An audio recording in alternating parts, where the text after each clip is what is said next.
नमस्कार, जोहार झारखंड। मैं हूं संतोष गंगवार। बुलेटिन की शुरुआत करेंगे एक महत्वपूर्ण खबर के साथ। कोडीन युक्त नशीली कप सिरप मामले में रांची पुलिस की कार्रवाई अब तेज हो गई।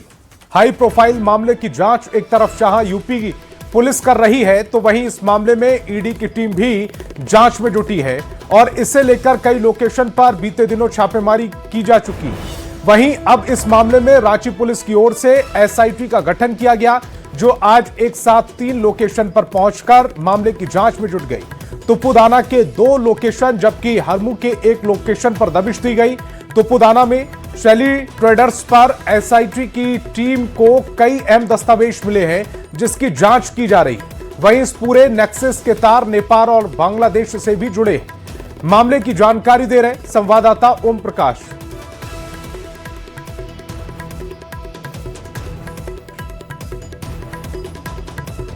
कप सिरप मामले में रांची पुलिस की कार्रवाई अब तेज हो चली है। मामले में आज 3 लोकेशन पर एक साथ रांची पुलिस के द्वारा दबिश दी गई है। बता दें कि जो शैली ट्रेडर्स है उसके संस्थान पर, वहीं जो इसके संचालक हैं भोला प्रसाद, उनके आवास पर, और एक जो ठिकाना है जो कि हरमू स्थित है, वहां पर भी पुलिस की दबिश जो है वो एक साथ देखने को मिली है। बता दें कि बीते दिनों ईडी भी इस पूरे मामले में छापेमारी कर चुकी है। रांची के 2 लोकेशन पर ईडी के द्वारा छापेमारी की गई थी और मामले में कई अहम जानकारियां जो है वो ईडी को मिली थी। वहीं अब रांची पुलिस ने भी इस पूरे मामले में कार्रवाई अपनी तेज कर दी है। इस पूरे मामले में एसआईटी का गठन किया गया, जिसके बाद जो एसआईटी की टीम है आज पूरे मामले की जांच को लेकर तमाम महत्वपूर्ण ठिकानों पर पहुंची है और मामले की तफ्तीश में जुटी हुई है। बता दें कि इस पूरे मामले में जो जानकारी सामने आई है उसमें नेपाल और बांग्लादेश का कनेक्शन जो है वो बताया जा रहा है और इसे लेकर ही फिलहाल जो जांच है वो रांची पुलिस के द्वारा की जा रही है। बता दें कि एक बड़े नेक्सस की जानकारी जो है वो रांची पुलिस को भी मिली है और इस पूरे मामले में तमाम तथ्यों को खंगालने का काम जो है वो रांची पुलिस कर रही है। अब देखना होगा कि इस पूरे मामले की जांच के बाद एसआईटी को क्या कुछ तथ्य मिलते हैं, क्योंकि जो जानकारी है उसके अनुसार जो भोला प्रसाद हैं जो कि इसके संचालक हैं, उन्हें भी जल्द जो है वो जांच के लिए रांची पुलिस रिमांड पर ले सकती है। कैमरामैन संजीव तिवारी के साथ ओम प्रकाश, न्यूज़ 18 रांची। और अगली बड़ी खबर देवघर से, जहां बीजेपी नेता और बिहार भूमिहार एकता मंच के संस्थापक आशुतोष कुमार के भाई आलोक की मौत के मामले में देवघर आज हाई अलर्ट पर है। सोशल मीडिया पर देवघर बंद के आह्वान के बाद सुरक्षा बढ़ा दी गई है। वीआईपी चौक समेत प्रमुख इलाकों में भारी पुलिस बल की तैनाती की गई। माइकिंग के जरिए लोगों से दुकानें खोली रखने और भीड़ नहीं लगाने की अपील की जा रही है। देवघर के मॉडर्न पब्लिक के पास हुए आलोक कुमार की मौत के बाद आज देवघर में बंद का आह्वान विभिन्न सोशल मीडिया के माध्यम से आशुतोष कुमार जी के द्वारा किया गया है, लेकिन देवघर पुलिस पूरा एक्शन मोड में है और लगातार आप देख सकते हैं इस वक्त की तस्वीरें। ये देवघर का टावर वीआईपी चौक है, जहां पर आह्वान किया है कि हजारों की संख्या में जो समर्थक है वो यहाँ पर पहुंचेंगे, लेकिन आशुतोष कुमार को रोकने और देवघर बंदी का विफल करने को लेकर जो है लगातार जो पुलिस है यहाँ पर लगी हुई है, मुस्तैद है। और पुलिस का ये कहना है कि किसी तरह का भी कोई भी दुकान की बंदी नहीं करेंगे। इसके अलावा एक धारा 144 भी लगाई गई है, कोई भी 2 से 4 आदमी से ज्यादा एक जगह पर एकत्रित नहीं हो सकते हैं। बता दें आपको कि आशुतोष कुमार के द्वारा सोशल मीडिया पर देवघर बंद का आह्वान किया गया है। हजारों की संख्या में समर्थक के साथ वो देवघर पहुंच रहे हैं, लेकिन देवघर पुलिस मुस्तैद है और देवघर बंद को लेकर सीधे तौर पर कह रही है कि किसी तरह का भी कोई भी बंदी नहीं है और सभी जगह पर पुलिस बलों की प्रतिनियुक्ति भी की गई है। तो कुल मिलाकर हम ये कह सकते हैं कि आलोक कुमार के मौत के मामले में आज देवघर बंद का आह्वान जो है आशुतोष कुमार के द्वारा सोशल मीडिया पर किया गया, लेकिन देवघर पुलिस मुस्तैद है और इस बंदी को लेकर देवघर पुलिस देवघर वासियों से अपील कर रही है कि किसी तरह का भी कोई भी बंदी नहीं है, सभी अपनी दुकानें पूरी तरह से खुले रखेंगे। मनीष दुबे, न्यूज़ 18 देवघर। और देवघर में 9 दिसंबर की रात आलोक कुमार की मौत के बाद तनाव है। आलोक कुमार बिहार के ब्राह्मण भूमिहार एकता मंच के संस्थापक आशुतोष कुमार के भाई थे। इस मामले में जेएमएम के युवा मोर्चा के देवघर जिला अध्यक्ष राहुल चंद्रवंशी को नामजद आरोपी बनाया गया था, लेकिन मौत के 14 दिन बाद भी राहुल चंद्रवंशी की गिरफ्तारी नहीं हो सकी। इसे लेकर आशुतोष के सैकड़ों समर्थक सड़क पर उतरे। वीआईपी चौक से सरकार और प्रशासन के खिलाफ नारेबाजी करते हुए टावर चौक पहुंचे और कई घंटों तक विरोध जताया। लोगों ने कहा है कि अगर देवघर में इंसाफ नहीं मिलता है तो वे रांची में सीएम आवास का घेराव करेंगे और जब तक आलोक के हत्यारों को सजा नहीं मिलती है तब तक आंदोलन जारी रहेगा।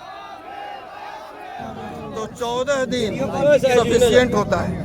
अब प्रशासन ये कहे कि एविडेंस क्या है, तो सारा एविडेंस मार्केट में घूम रहा है। हर मोबाइल में एविडेंस होगा, लेकिन प्रशासन के पास एविडेंस नहीं है। आज यदि न्याय नहीं मिला तो निश्चित रूप से हमारा अगला प्लान रांची में मुख्यमंत्री आवास घेराव का होगा। एकदम मुख्यमंत्री आवास का घेराव करेंगे हम लोग। पहले मुख्यमंत्री जी से समय मांगेंगे। हजारीबाग में सदर थाना क्षेत्र के भगत सिंह चौक पर बीती रात एक दर्दनाक सड़क दुर्घटना में युवक की मौत हो गई। जानकारी के अनुसार बंशीलाल चौक की ओर से तेज रफ्तार में आ रही मोटरसाइकिल कांग्रेस ऑफिस रोड की तरफ से आ रहे एक पिकअप वाहन से टकरा गई। टक्कर इतनी जबरदस्त थी कि बाइक चला रहे युवक रमेश की मौके पर ही दर्दनाक मौत हो गई, जबकि बाइक पर सवार 2 अन्य युवक गंभीर रूप से घायल हो गए। घायलों को तत्काल इलाज के लिए अस्पताल में भर्ती कराया गया। इस घटना का सीसीटीवी फुटेज भी सामने आया, जिसमें तेज रफ्तार और लापरवाही साफ तौर पर देखी जा सकती है। फुटेज के आधार पर पुलिस मामले की जांच में जुट गई है।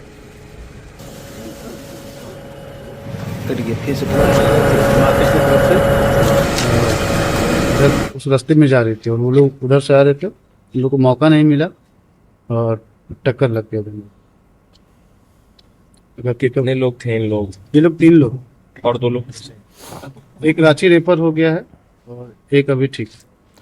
निलंबित आईएएस विनय चौबे की मुश्किलें लगातार बढ़ती जा रही। एसीबी के बाद अब ईडी की विनय चौबे की संपत्ति की जांच में जुट गई है। बीते दिनों झारखंड के एसीबी को विनय चौबे के कई ऐसी संपत्ति के बारे में जानकारी मिली, जिसे लेकर फिलहाल जांच की जा रही। वहीं अब ईडी भी इसे लेकर जांच में जुट गई है। ऐसे में विनय चौबे की अवैध संपत्ति को ईडी जब्त भी कर सकती है।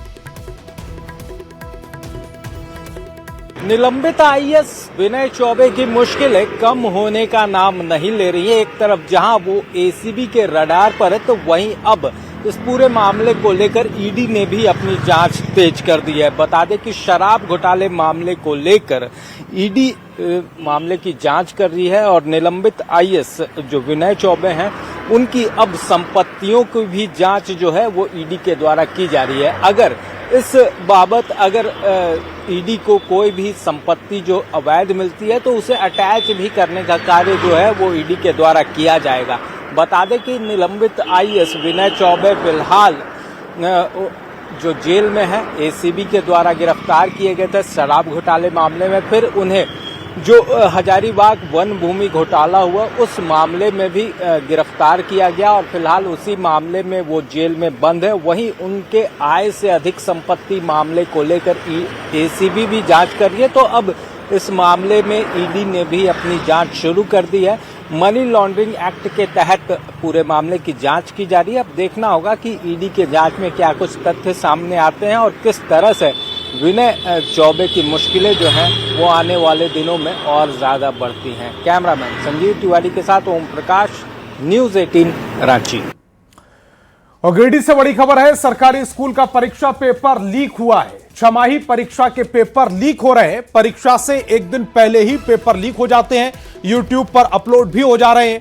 22 दिसंबर को ही प्रश्न पत्र वायरल हो गया। शनिवार से शुरू हुई स्कूल में यह परीक्षा 10वीं से 6ठी से 8वीं का ये जो कक्षा है उसके प्रश्न पत्र लीक हुए हैं। झारखंड शैक्षणिक अनुसंधान और प्रशिक्षण परिषद के वास्तविक प्रश्न पत्र खाता में मेल हैं। तो बड़ी खबर है इस समय आपकी टेलीविजन स्क्रीन पर। गिरिडीह से ये बड़ी खबर, सरकारी स्कूल का परीक्षा पेपर लीक हो गया। छमाही परीक्षा के पेपर लीक हुए हैं। परीक्षा से एक दिन पहले पेपर यूट्यूब पर अपलोड हो रहे हैं, उनके उत्तर यूट्यूब पर अपलोड हो रहे हैं। 22 दिसंबर को ही प्रश्न पत्र वायरल हो गया था। शनिवार से स्कूल में परीक्षा शुरू हुई। 6ठी से 8वीं तक के ये जो प्रश्न पत्र हैं उनके आंसर यूट्यूब पर मिल रहे हैं। रांची के ऑड्रे हाउस में आज पंचायती राज विभाग की ओर से जनजातीय स्वशासन महोत्सव का आयोजन किया गया। नाची से बाची थीम पर आयोजित इस कार्यक्रम में बतौर मुख्य अतिथि पंचायती राज विभाग की मंत्री दीपिका पांडे सिंह मौजूद रही। इस कार्यक्रम के दौरान पंचायती राज विभाग की ओर से न्यूज़लेटर और पोर्टल की लॉन्चिंग भी की गई। इस पोर्टल के माध्यम से बेहतर कार्य करने वाले पंचायत को राज्य सरकार सम्मानित करेगी। मंत्री ने कहा कि पेसा कानून लागू करने की दिशा में तेजी से काम हो रहा है। विभाग ने देश भर में सबसे बेहतर ड्राफ्ट तैयार किया है। जो स्वशासन का जो सपना गांधी जी ने देखा और हम लोग के राज्य के निर्माण के बाद आदरणीय स्वर्गीय श्री दिशोम गुरु शिबू सोरेन जी ने देखा, उसको हम लोग धरातल पर उतार पाए और उसके प्रयास में लगा हुआ है विभाग। और उसके पहले जो हमारा शेड्यूल एरिया है उसमें लोगों की ट्रेनिंग हो, कैसे ग्राम सभा को कैसे और सशक्त किया जाए, इन चीज़ों को लेकर के विभाग जमीन तक पहुंचा है। उसी की कड़ी में यह कार्यक्रम भी है। और आरबीआई की रिपोर्ट पर सियासी प्रतिक्रिया तेज हो गई है। जेएमएम ने कहा कि केंद्र सरकार द्वारा बकाया राशि नहीं मिलने से झारखंड की योजनाएं प्रभावित हो रही, जिससे प्रति व्यक्ति आय पीछे। वहीं बीजेपी ने पलटवार करते हुए जेएमएम पर निशाना साधा और कहा कि सरकार को दूसरों पर आरोप लगाने के बजाय बुनियादी आर्थिक समझ विकसित करनी चाहिए। किस तोपों की सलामी देनी चाहिए, बेसिक इकोनॉमिक्स को ये बदल देंगे। केंद्र से मिलने वाले सहायता राशि का किसी व्यक्ति के पर कैपिटा इनकम पर क्या अंतर पड़ता है, ये तो हमारी समझ से परे। देखिए 6 वर्षों में इस सरकार में करप्शन इतना हावी रहा, जो फील गुड फैक्टर होता है इंडस्ट्री सेक्टर में, सर्विस सेक्टर में, वो गायब रहा। यहाँ रोजगार के अवसर समाप्त हो गए, सरकारी स्तर पर रोजगार नहीं था। प्राइवेट इंडस्ट्रीज अपना बंद करके यहाँ दुकानें और अपने यूनिट्स को जा रही हैं। देखिए जीडीपी में हम कई एक राज्यों से आगे हैं। ये एक बेहतर शासन व्यवस्था का सबूत है, गुड गवर्नेंस है इस राज्य में।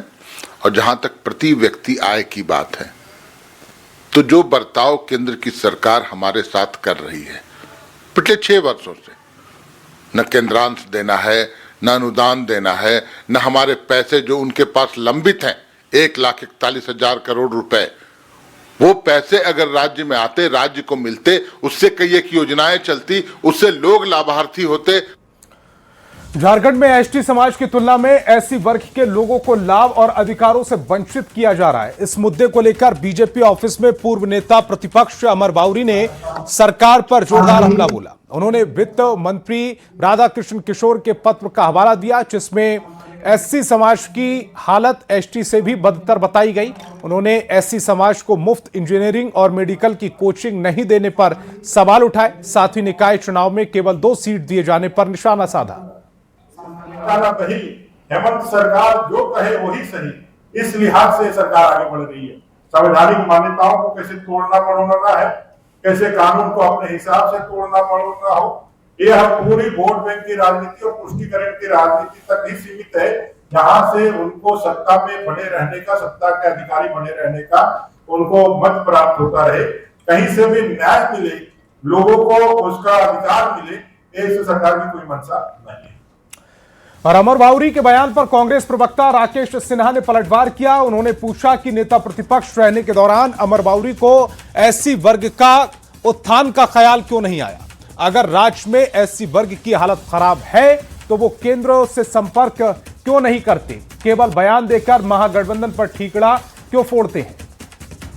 अमर बाउरी जी, ये आक्रोश जो आप महागठबंधन सरकार के ऊपर दिखाने का एक प्रयास कर रहे हैं, अगर आप में नैतिकता बची है, अगर थोड़ी सी भी आप में दलितों के प्रति प्रेम है, तो अमर बाउरी जी यह आक्रोश आप केंद्र सरकार के ऊपर दिखाने का काम करें तो हमें लगेगा कि आप दलितों के प्रति चिंतित हैं। खबर धनबाद से, जहां डीएमएफटी यानी डिस्ट्रिक्ट मिनरल फाउंडेशन ट्रस्ट की बैठक 22 दिसंबर को विवाद के साथ संपन्न हुई थी। करीब 300 करोड़ की राशि से 500 योजना को पारित किया गया था। बैठक के दौरान गिरिडीह सांसद के साथ निरसा विधायक ने डीएमएफटी फंड में लूट का आरोप लगाया। 3 महीने में सड़क खराब होने के बाद भी ठेकेदार पर संपर्क और कार्रवाई नहीं होने पर सवाल उठाए और पहले की योजना की सूची प्रशासन की ओर से नहीं दिए जाने पर भी नाराजगी जताई। जो स्थिति है, राज्य सरकार का एक भी पैसा अभी धरातल पर नहीं उतर रहा है। जो नाम कमा ले, जो करना है, डीएमएफटी फंड, ये केंद्र सरकार का पैसा है।